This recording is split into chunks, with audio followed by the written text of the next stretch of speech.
Racism continues to plague reality TV. The current season of Real Housewives of Orange County took a dark turn in recent episodes after the show's only non-white cast member became the target of one of the most obvious pile-ons we've seen in Bravo history. And if you've got even the slightest familiarity with just how much bullying goes on in these shows and just how dark they can get, that's saying something. Katie Janela, who was born in South Korea but raised in Georgia after being adopted by a Catholic family, entered the show last season. After a tumultuous debut, she now has show fans sounding the alarm over bullying on reality TV. Part of the reason she had a tumultuous debut season was due to the fact that she made the mistake of coming in hot, a mistake many newbies have made. Think Britt Eadie, who was desperate for a Kenya Moore takedown, which you can read more about here. Katie started off her time on the show adamant about a rumor that Heather Dubrow, a fairly well-respected and very wealthy cast member, had called the paparazzi on herself to stage a loving photo of her and her husband amid media stories of her husband, Terry Dubrow from Botched, being unfaithful. Alleging that someone called the paparazzi on themselves sure sounds frivolous, but it's a pretty serious claim to make in the world of reality TV. And coming for one of the most well-respected cast members seemed to have set the tone for the rest of Katie's time on the show. This season, she got off to a rocky start after it was revealed that she recorded Shannon Beater having a meltdown last season and showed it to her arch-nemesis, Alexis Bellino, whose partner Shannon was in litigation. This decimated any chance of Katie and Shannon having a friendship. And one by one, with Heather still not being entirely over Katie's behavior last season, the other women started to distance themselves from her.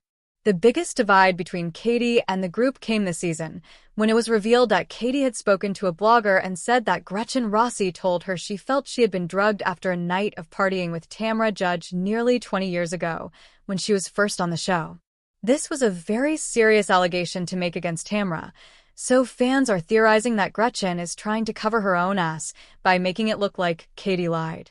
But there is camera footage of Gretchen saying that she did in fact go to the hospital the morning after that night on this season of the show. Katie, desperate to clear her name, turns to her friend, Jen Pedrani, to have her story verified because she was there the night Gretchen allegedly said this. But Jen refused to have her back and left her out in the cold to fend for herself against an increasing number of white women, desperate to ice her out. Katie pieces together that the women are obviously in cahoots and lying for each other in order to make Katie look like she's being deceitful. But not before Emily hires a lie detector company as an activity for her Persian New Year party. During the test, the women take the opportunity to clear up some of the things they wanted to set the record straight on.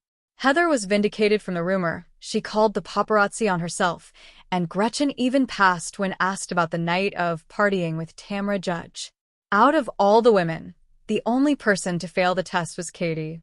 After taking the test, the examiner, also a white woman, whispered under her breath, "She's so full of SHD," which was the message she essentially relayed to the rest of the women while reading each the polygraph results in front of the group.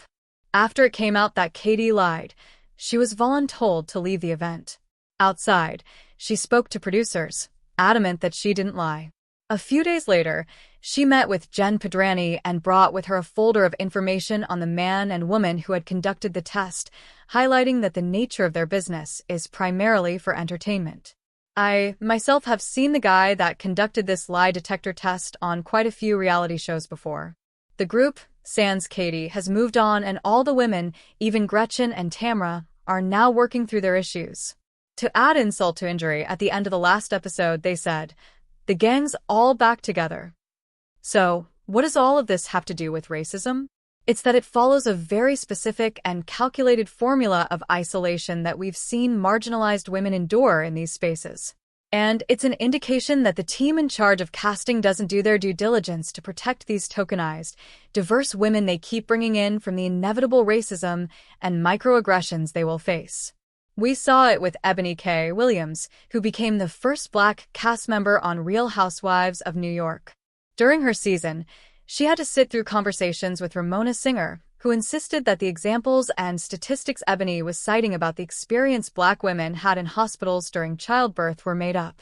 We saw Luann kick Ebony out of her home after a heated conversation about education and class, with Luann eventually saying Ebony was angry, which, as we know, is one of the most dangerous ways you can describe a black woman.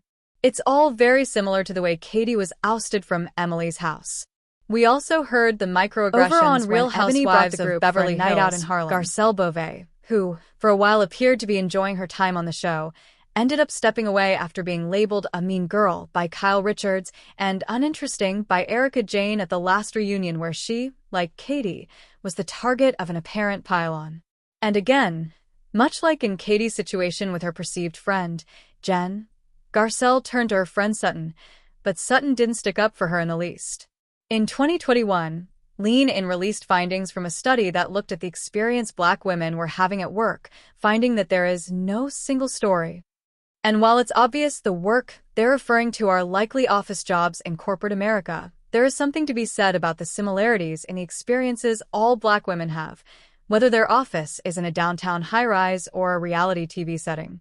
Black women are facing disproportionately high barriers in the workplace. They are heavily impacted by bias in hiring and promotions. They experience more microaggressions than other groups of women and are 3 to 4 times as likely as white women to be subjected to disrespectful and othering comments and behavior.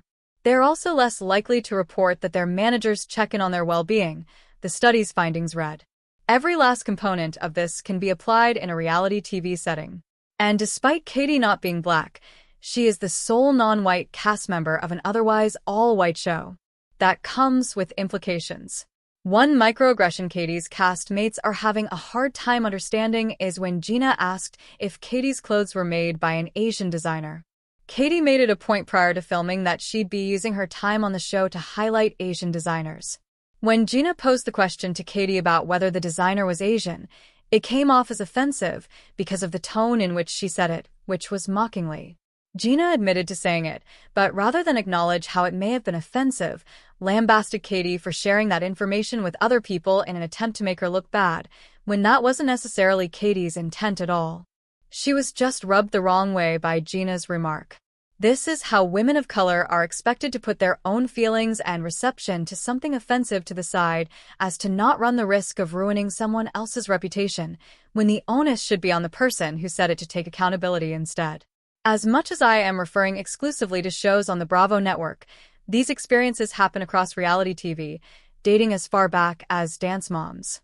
Nia, the only black child in Abby Lee Miller's famed dance school, was once assigned a jazz routine entitled, "And I SH'd You Not, They Call Me Lakeefa," where her costume included an afro and animal print clothing.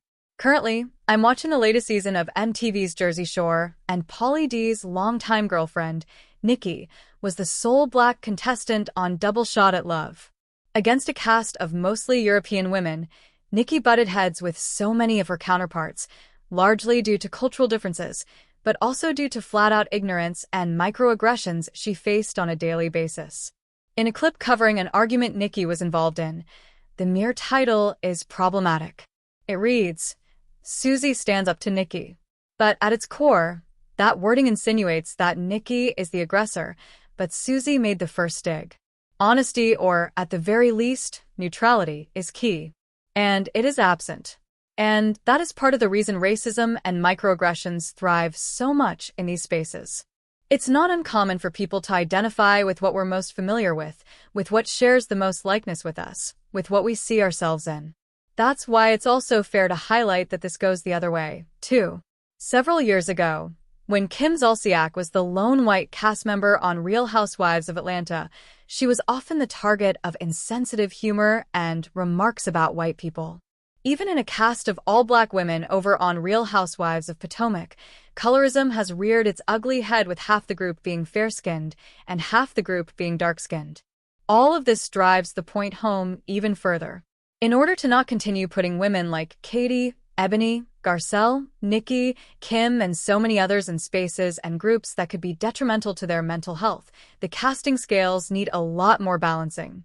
And in cases where the scales are not balanced, conversations with cast members about how to film and coexist without the threats of racism and microaggressions need to be had. It's on the producers to ensure this happens, because the case has certainly been made.